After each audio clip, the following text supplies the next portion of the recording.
Hi everyone, welcome back to March Sadness Day 5. Today we don't have many albums to pick from for this topic of Motion City Soundtrack's best album. This won't be a very controversial pick, but I'm sure there's plenty of people who are going to disagree because for this I am picking Commit This to Memory. Remember to follow and tag me in a post or story of your pick of this topic for March Sadness on Instagram, and at the very end of this I'll be giving away a special prize to one random follower. If you don't feel like doing that but want to support the channel, liking and subscribing is the best way to do so. Now let's get right into Commit This to Memory. There's just something about this album that's timeless. Justin's vocal style, the keyboard, and the zaniness of these songs are so unique. So many bands are desperate for just one thing to make them stand out, but Motion City Soundtrack as a whole just feels so different. I didn't know about this before reading about Commit This to Memory's production, but this album is largely influenced by Justin Pierre's sobriety and his journey to sobriety, which was starting during early production of this album. That explains why a lot of these songs portray a bleakness that goes along with fighting bad habits, because that's where Justin's head was at the time. And then you have production credits given to Mark Hoppus, who's pretty coy about his influence on this record. Motion City Soundtrack definitely had a great album in them already, but having Mark there, who has worked with great producers like Jerry Finn and knows what it took to get the best songs out of Blink, had to give Commit This to Memory a little bit of a leg up. So they had a lot of things going for them.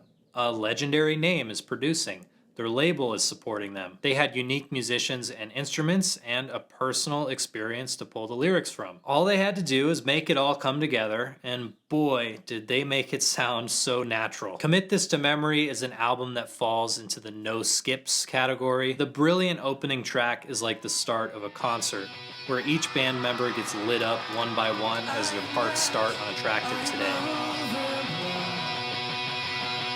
I'm also fed up with the come and go, but I just hate to say goodbye to all the metaphors. A lesser band would write the chorus to Everything Is Alright, wipe their hands and walk away with a good enough song. The messaging and catchiness of this track has radio hit written all over it, but like a lot of the rest of this album, it's a little deeper than that. All you have to do is read between the lines a little bit, and you'll love the verses just as much as you love the choruses. When You're Around is a cool one too. The guitar and drum interlude between the verse and chorus is kind of awkward, but still iconic to me. The melody seems to set up a part 1 and part 2 of this song.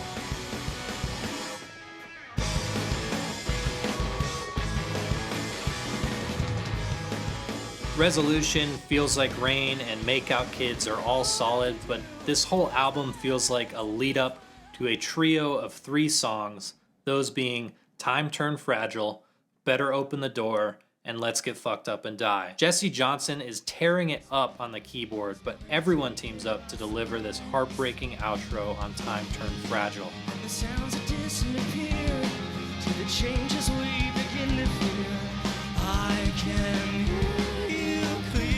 It's a song about watching someone grow up, a song that I think you can connect to as a parent, as a child, as a grandparent, an aunt, and uncle. I think there's a lot for everyone to emotionally resonate with on this song, and it's certainly a special song to me. It's a beautiful song that reads like a letter to a child, and it's so heartfelt.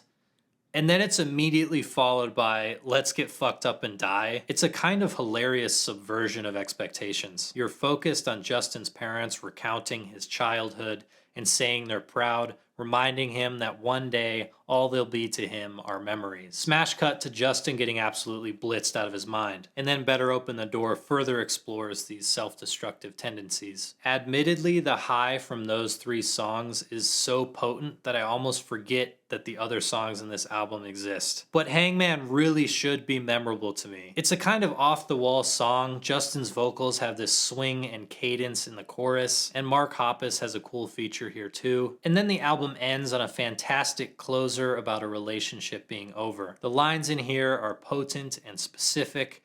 I especially love Cancel Our Dinner with Max and Caroline, Feed Jackie's gerbil and Try to Stay Clean.